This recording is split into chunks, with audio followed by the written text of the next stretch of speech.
paper and pen right away. Right away. Don't know just how to begin right away. Right away. Just let the ideas flow right away. Right away. Don't worry about where they'll go right away. Right away. Let's have some fun. Now we began. Just keep on riding, 'cause it's so exciting right away.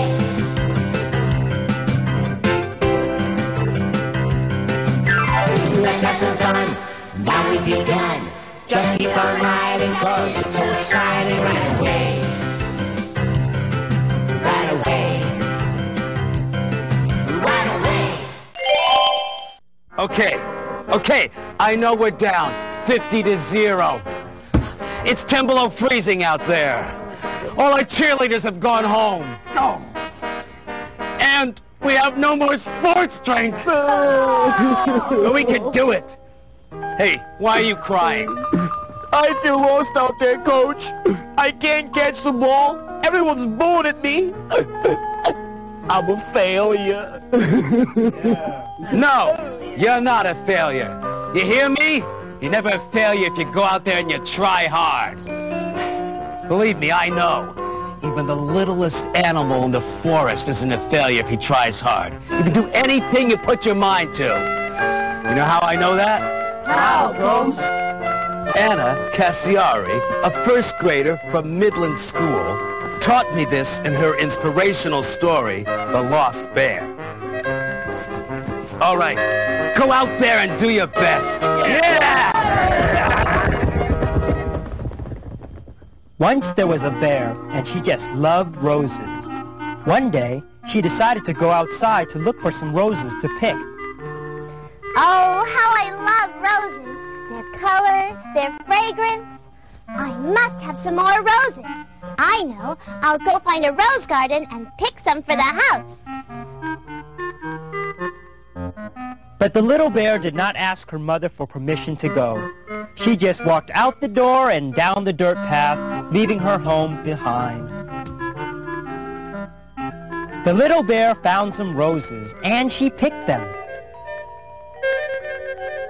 She held the roses up to her nose and sniffed them, and suddenly she could fly high up into the sky. Meanwhile, the mama bear realized that the little bear was gone, and she was mad.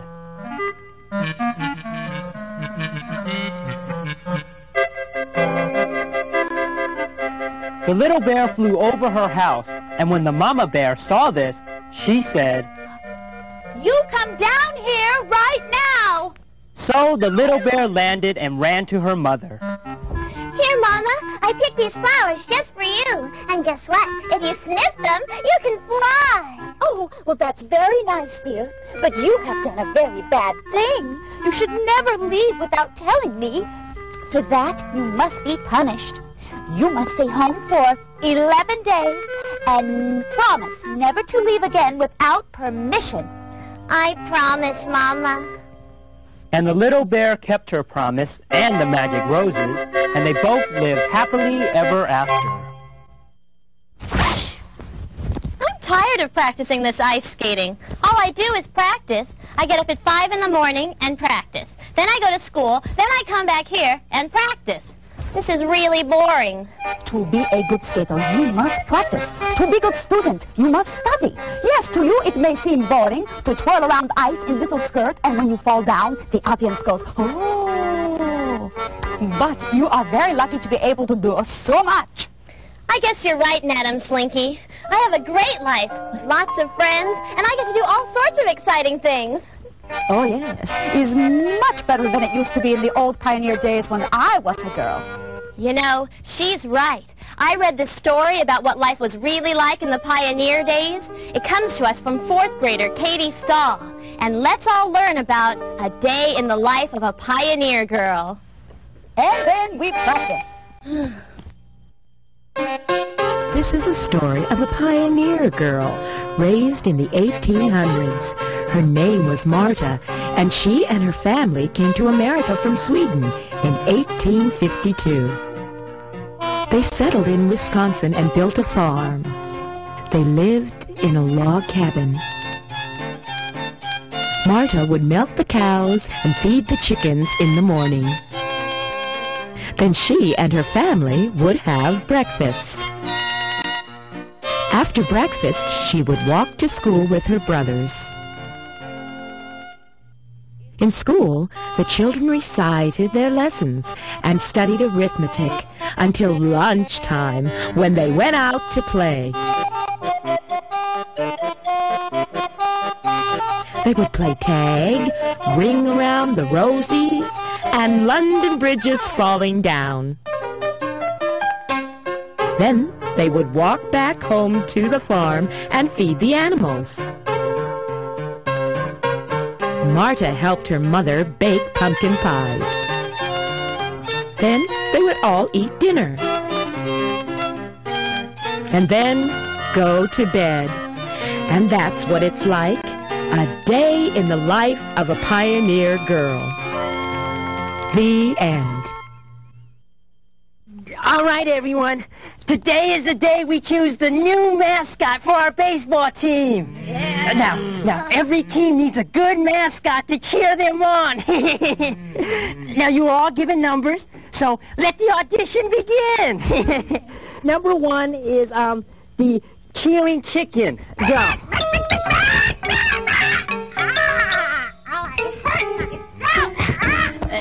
That was good. Number 2 is the goofy gopher. Go. Oh, go, team, go. I can dig it. I can dig it. 2 points. 2 points. 10 points. Go. Go. That was very unusual. Number 3 is Daryl and Daryl, the two-headed cow. Go, team, go. We utterly love you. Moo. Oh, you're all very talented. Now, just give me a minute to think about it. Have you ever been in a predicament like this? Not knowing what animal to choose? Making choices are always difficult, even in writing. There are so many characters to write about, but eventually, you always pick the right characters, and the story turns out great. Now, I know that's true because I just read a story that's all about choosing. It came to right away from 2 authors, 4th grader Mark Severo and kindergartner Corey Keeler of Alps Road School. They put their heads together to come up with the perfect solution in The Pets. Once upon a time, there lived a family. Hi, I'm April, and this is my brother Crow. Howdy. And me, I'm their mother. They were a happy family. Now one day, April and Crow decided to go for a walk in the forest. Be careful, kids. They walked on and on until suddenly a ferocious bear popped out and scared the children.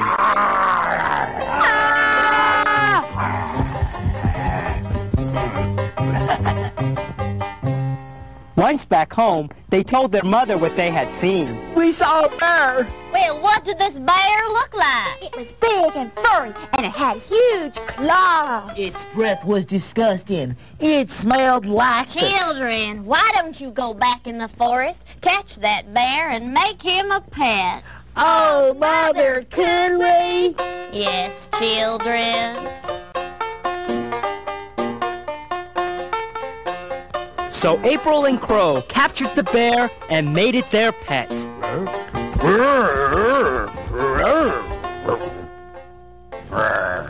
All went well until the bear saw toast for the first time. He ate it all, leaving none for the family.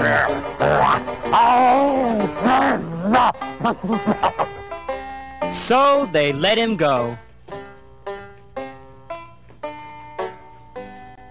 Months went by and the children were sad that they had no pet. So, April decided to go for a walk. She found a little cat. Oh, you're so cute. I'm gonna call you Little Lena. You make a much better pet than a bear. Little Lena was a better pet.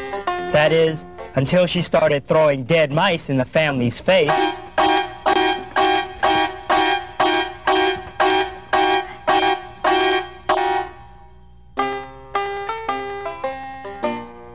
would the family never get a pet? Then, Crow found a frog on the ground. Look, everyone, a frog will make an excellent pet. What are those bumps all over your hands? Warts!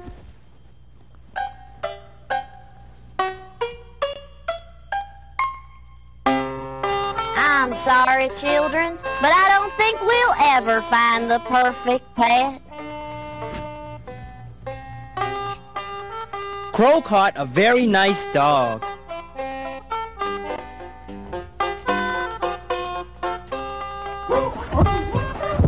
Look, Ma, a dog. The dog became the perfect pet, and they never let him go forever. He is the perfect pet. Next. Very nice. Next. Splendid. Next. Okay. Next. What's wrong? You have to dive in the pool like everyone else or you can't be on the team. I know, but it's so high up here. I can see Las Vegas. I'm scared. I might have a belly flop and hurt myself. My bathing suit might fall down. It's scary now, but trust me, you'll love it once you're in the water. No! You know, I know a perfect poem that'll make you want to swim forever. It comes to us from second grader Erica Bassaraba from Henry's school. You'll want to float on water once you hear My Dream. I was sitting in my boat. For dessert, I would make a float. Thinking about going for a scuba dive, I wanted to catch some fish to fry. All of a sudden, the wind began to blow, and I didn't know where my little boat would go. I knew my life was in danger, and what was about to happen was even stranger. In the water I went, down, down, down. I didn't know where I was being sent. Then I saw it with my own 2 eyes. A big old shark was coming. What a surprise! I hid in the underwater sand and found a scuba diver's hand. I unburied the scuba diver. He looked like the Sandman who sprinkles sand in my eyes when I'm in dreamland. Then I woke up and started to scream, "Ah!" Until I realized it was all just a dream. Come on, Paul. Jump right in. See, all you have to do is try.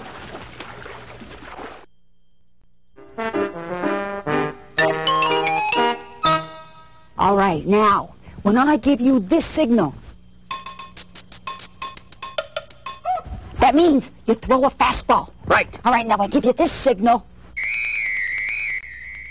You throw a curveball. Got it. And when I do this, that means, watch out, there's a bee near your head.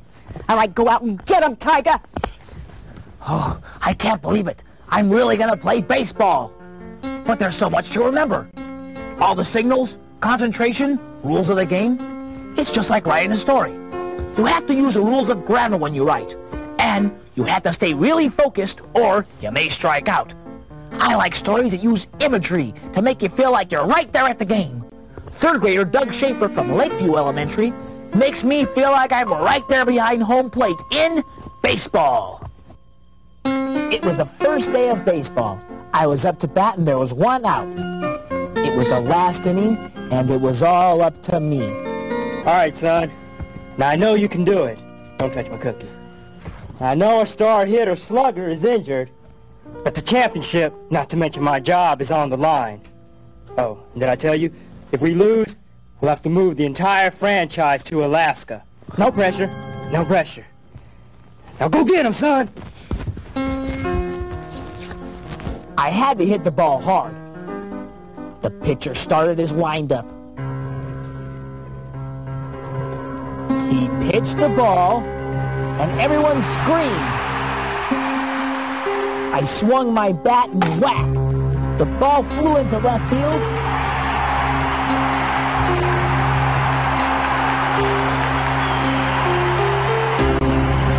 And as running around the bases.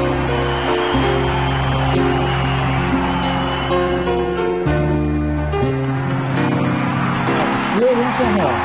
I was safe.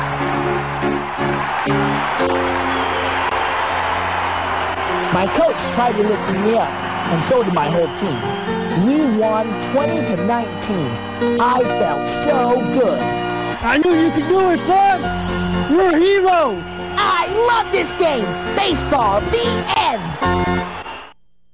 All right. Now remember, to stay healthy, you gotta eat from the 4 basic food groups. And they are... Grains, dairy products, Meats and burritos. No, Bruiser, not burritos. Think. Think.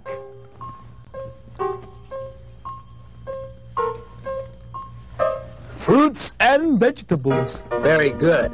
Yeah, very good fruit and vegetable burritos. Whatever.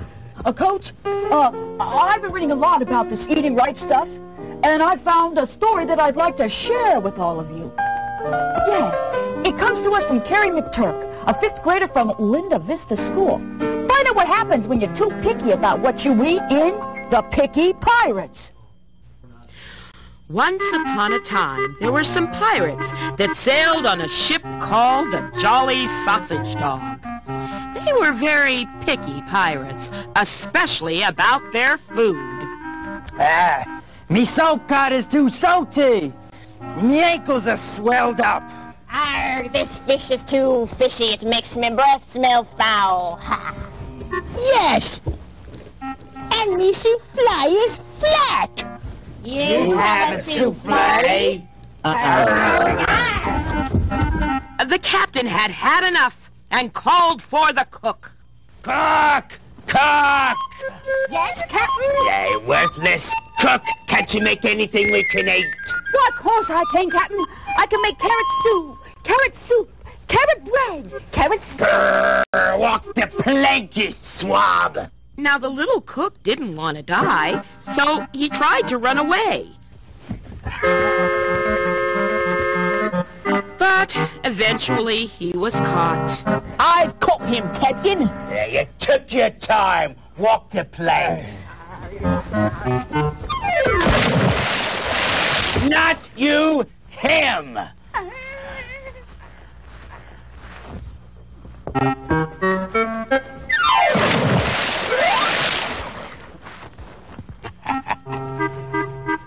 All right. I'm hungry. What's for supper? Nothing, Captain. We've got no cook.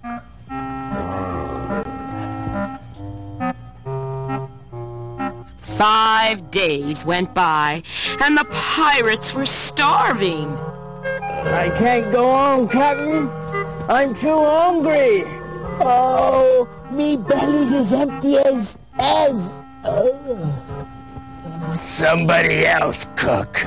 Can you cook? Guess not.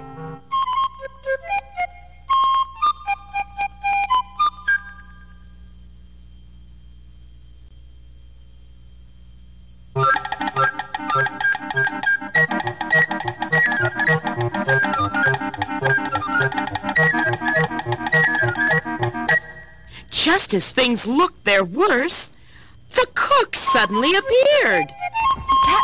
Captain, here! Here you go. Here you go. Yuck! This tastes like slime and it's cold.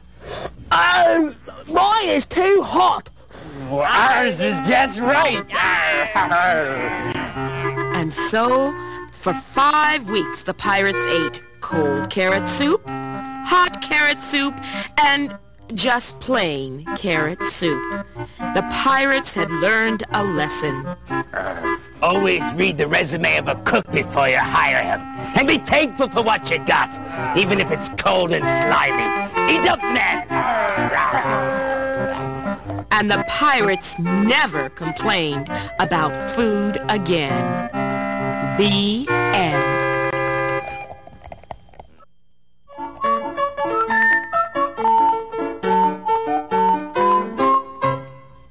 Joe, are you listening up there? Yeah, Coach. Now listen, Joe. Playing a center in basketball means you need to run, guard, and above all, rebound, right? Right. Then why won't you steal the ball? Because stealing's bad, Coach. Yes, Joe, stealing is bad. It hurts people. It's not good to take what doesn't belong to you. But when you're playing on a team, everybody gets a chance to play with the ball. Right? Right.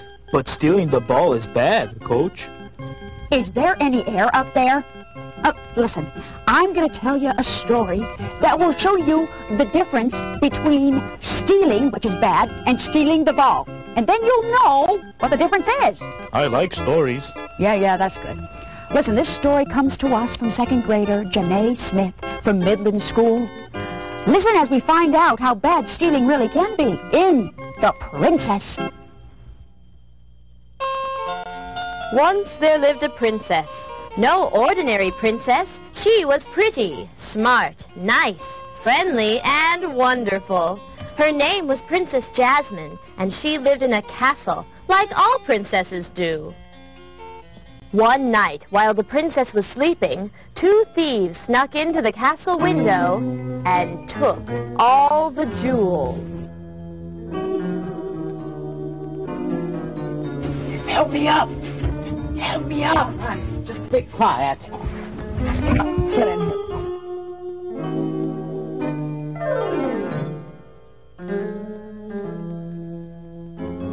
So here we are. Where are the royal jewels? In the jewelry box, you fool. Now, there, go get them.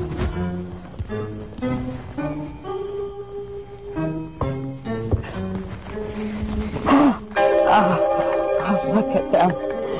Oh, they all belong to me. You mean we.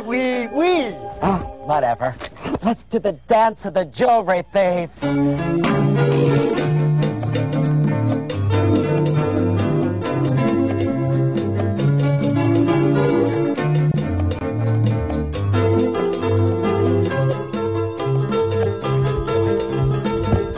Out of here.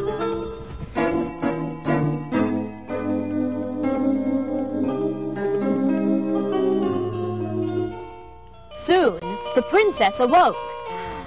I just had the strangest dream. I dreamt that 2 thieves came in that window, stole my jewels, and then danced around the room like a couple of fools. What a silly dream. And now, to see my jewels. They're missing! Father! Yes? My jewels! I put them right in that box right before I went to bed, and now they're gone! Oh, I told you a jewelry box wasn't safe, Jasmine. What will you do now? The only thing a sweet, wonderful, kind, nice princess can do in a situation like this, find those 2 dancing fools and make them pay! Meanwhile, at the thieves' hideout... 10 for me, 1 for you. 1 for me, none for you. Wait a minute. You gave me 1 too many. Oh, you're right. With all these jewels, I'm the wealthiest man in the world, and I will take over the world. Me too. Whatever. Okay, let's go buy some clothes with our new ill-gotten gains. Ooh, I like it when you use big words. Princess Jasmine had followed the trail of gold from the castle to the hideout. She entered cautiously. Oh, there are my jewels. I have them back. Oh no, the thieves are coming. I must hide. Can't believe I forgot the rest of the jewels. Oh, they're missing. Did you steal them? Huh? No, I wouldn't do anything like that. Aha! I've caught you both. What you have done is terrible. Almost as terrible as your dancing. You should never steal from someone. I was going to punish you. But if you're truly sorry, I'm sure my father can find you both jobs, and you can become honest men once again. Okay. And so, Princess Jasmine got her jewels back, and the thieves learned their lesson, and they all lived happily ever after. The end. So now, Joe, do you understand the difference between stealing and stealing the ball? Yes. But stealing's bad, Coach.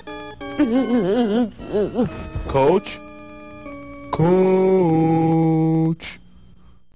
Come on. You can do it. All right. Come on. All right. Give yourselves a hand. Congratulations. You've just climbed the highest hill in California. You should all be very proud of yourselves. Oh, we are. And it's all thanks to you. Oh, I never thought I could do anything like this. That's nice. When do we eat? No, you can see for miles and miles. And look at all those stars. Oh, it's amazing. Yeah, just wonderful. Hey, when do we eat? Oh, for goodness sake. Come on, everybody. Let's eat. Whew.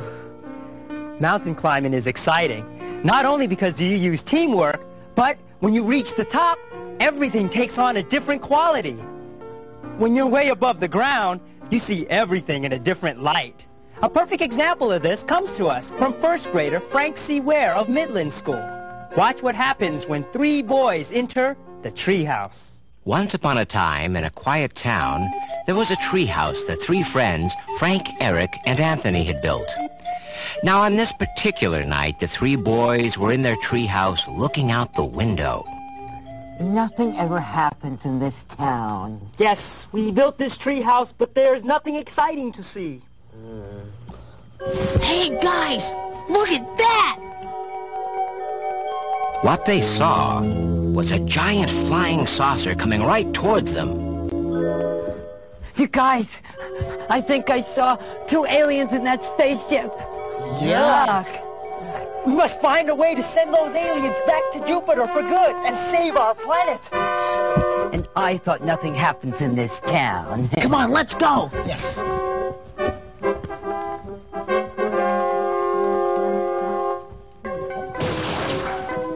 We have landed on Earth.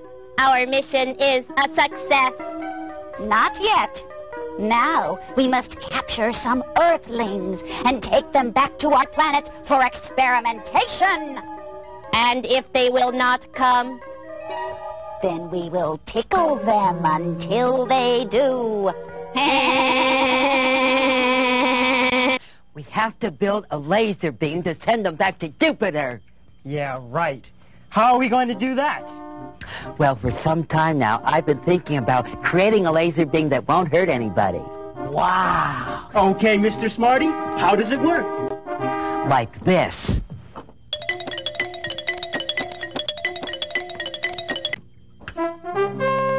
Wow. Okay, Mr. Whiz Kid, how do we use it? We aim it at the spaceship and send it back to Jupiter.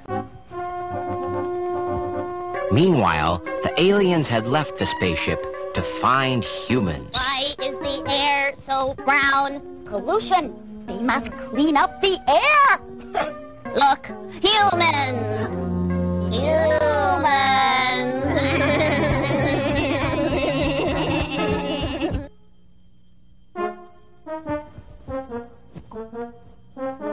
Oh no, they saw us! Quick, into the treehouse. Come on.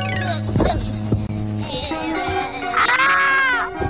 Come to Jupiter with us. Come with us, little boy. No way! If you will not come with us, we will tickle you!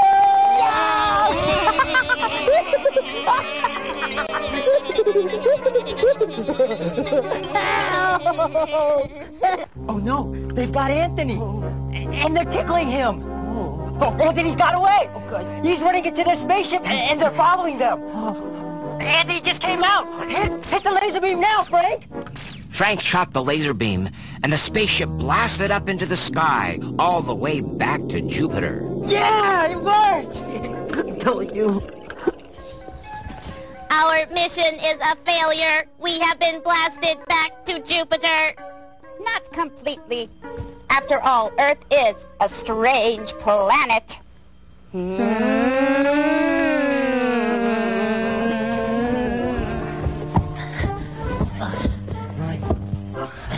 Oh, thanks, Frank. You saved my life. Your machine was amazing. I will never make fun of you again. It was nothing. But I don't think anybody would ever believe us if we told them what we saw from our treehouse. Hey! Hey, we did it, you guys! Another great show. Thanks to all those wonderful writers out there who sent stories to us. You know, we appreciate every story you submit to us, and we read every single one of them. And it's really hard to choose what stories you're going to see each month. But we always get the job done, thanks to you and a little bit of teamwork on our part. So be a part of our team. Keep sending us your stories, poems, and fairy tales so we can get a good workout. Together we can share our talents and our creativities and have a really good time doing it. Come on, everyone. I'll race you to the next show. Hey. On your mark, get set, right away! This has been Right Away. If you'd like to see your students' writings come to life on our show, call the Imagination Machine at 714-771-2499, and we'll send you some information. Now every day I write another story, poem or adventure tale. When I'm using my imagination, I know I will never fail. It's fun making up a superhero. Super Chipmunk saves the day! Here's a mystery to keep you guessing. I just love to write away. Let's have some fun, now we've begun. Just keep on writing 'cause it's so exciting right away.